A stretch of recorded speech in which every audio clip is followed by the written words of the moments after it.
đừng mà đừng kêu này nâng ấy với anh yên na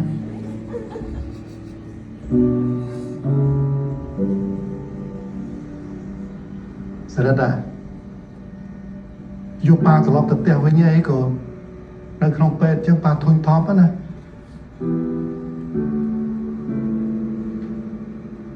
Hello on Hello មិនយំអត់ យំយំ យំតង់ចំណៃគេ ពេលដែលគាត់ចាប់ដើមឈឺ អូខេ ឈឺហើយនឹងពេលដែលគាត់ផុតអាហ្នឹងយំមកហ្មង អូខេ Hello on មិនយំអត់ Yes តំយំហើយបងមើលតែចំហដឹងហើយ អូខេអរគុណ Hello on មិនយំអត់ យំយំ យំខ្លាំងអត់ យំខ្លាំង យំតង់ចំណៃគេ យងត្រង់ចំណុចត្រង់អាពេលគាត់ឈឺ គាត់ធ្លាក់ខ្លួនឈឺ Yes អូនយំដែរ យំដែរ អរគុណច្រើន អរគុណបង សួស្ដីអូនមិនយំអត់ ហាំណែមើលនៅឡងអ អូខេអរគុណច្រើន Hello on មិនយំអត់ យំបងយំ យំតង់ចំណៃគេ ចង់ចំណុចពេលគាត់ឈឺហើយកូនចៅគាត់ដឹងថាគាត់ខាងក្រោយគាត់កកឈាមគ្រូក្បាលខាងក្រោយ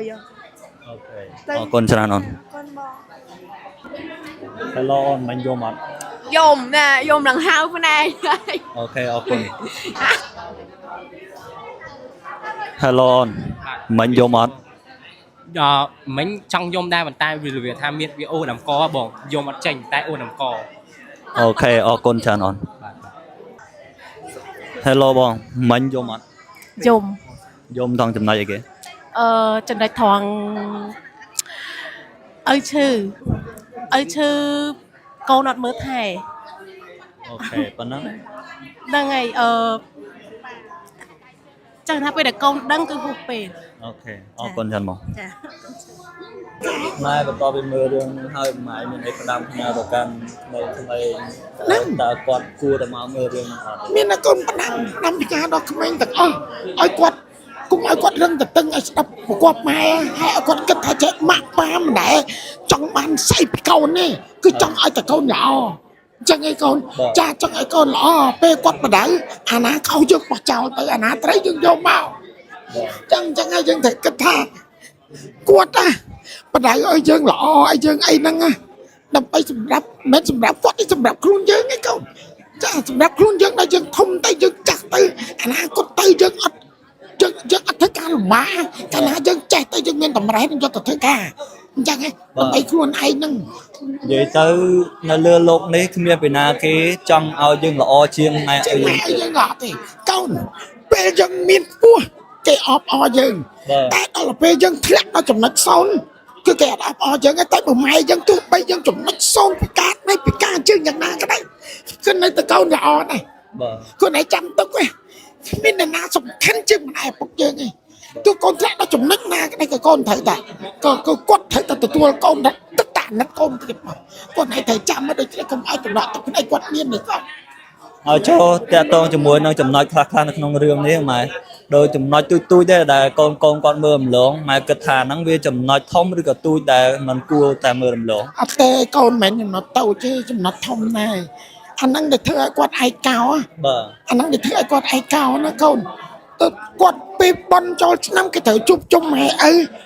ណាយើងទៅខាងនោះ2ថ្ងៃយើងមកខាងនេះ2ថ្ងៃទៅដល់តែយើងផ្អែកទៅមកខាងឪពុកដែលខំចាំយើងនេះគាត់អស់សង្ឃឹមមកកូនហើយកូនឯងរៀនដល់ថ្នាក់អស់សង្ឃឹមពេកចង់ជួបកូនពេកអត់បានជួបក៏យកចៅមកធ្វើខែអាហ្នឹងគឺសាច់រឿងខ្ញុំនឹងផ្ទាល់ហ្នឹងមកឲ្យតែគេបានឲ្យកូនគេមកគឺអមសាច់រឿងខ្ញុំរងឯណាប្រាប់តែពេលចុះអីជប់ជុំដេញបង្អោទៅផ្នែកខ្លួនឯងមកខ្ញុំនឹកឃើញខ្ញុំគួរណាបង្កើតកូន2 3ដល់ចង់បញ្ចប់អត់មានកូនមួយណានៅក្បែរទេផ្ទះធំតំណំពោះចឹងអត់ចេះខ្មាស់ញ៉ាំទេយើងមានមកតែយើងឯកោទាំងតែយើងអត់មានអ្នកណាម្នាក់ដែលយើងស្រឡាញ់នៅចិត្តអត់មាន យើងចង់បានបំផុតម៉ែចង់បានបំផុតចាស់ចង់បានបំផុតគឺកូនចៅយើងមកនៅជាមួយនឹងយើងមានពេលមកលេងជាមួយ ចាមានពេលសម្រាប់យើងការងារវាមិនមែនអត់សោះវាមានសៅរ៍វាមានអាទិត្យដូច្នេះអាការងារបន្តិចបន្តួចនឹងដែលយើងសម្រាប់ហ្នឹងយើងយកពេលវេលាហ្នឹងដើម្បីមកម៉ែឪយើងតែនឹងបានបន់នេះគាត់ឯងមិនធ្វើបន់អី អាហ្នឹងឯងបត់មកចាអាហ្នឹងគឺបត់មែនតើបងបាច់កូនទៅវត្តកាន់ចានស្រែទៅវត្តអន្តថាបត់មែនអាពេលនេះគឺបត់មែនតើមកខ្ញុំប្រាប់ បាទអរគុណមកច្រើន ចាខ្ញុំអរគុណ សម្រាប់មតិយោបល់ផ្ទាល់របស់ ចា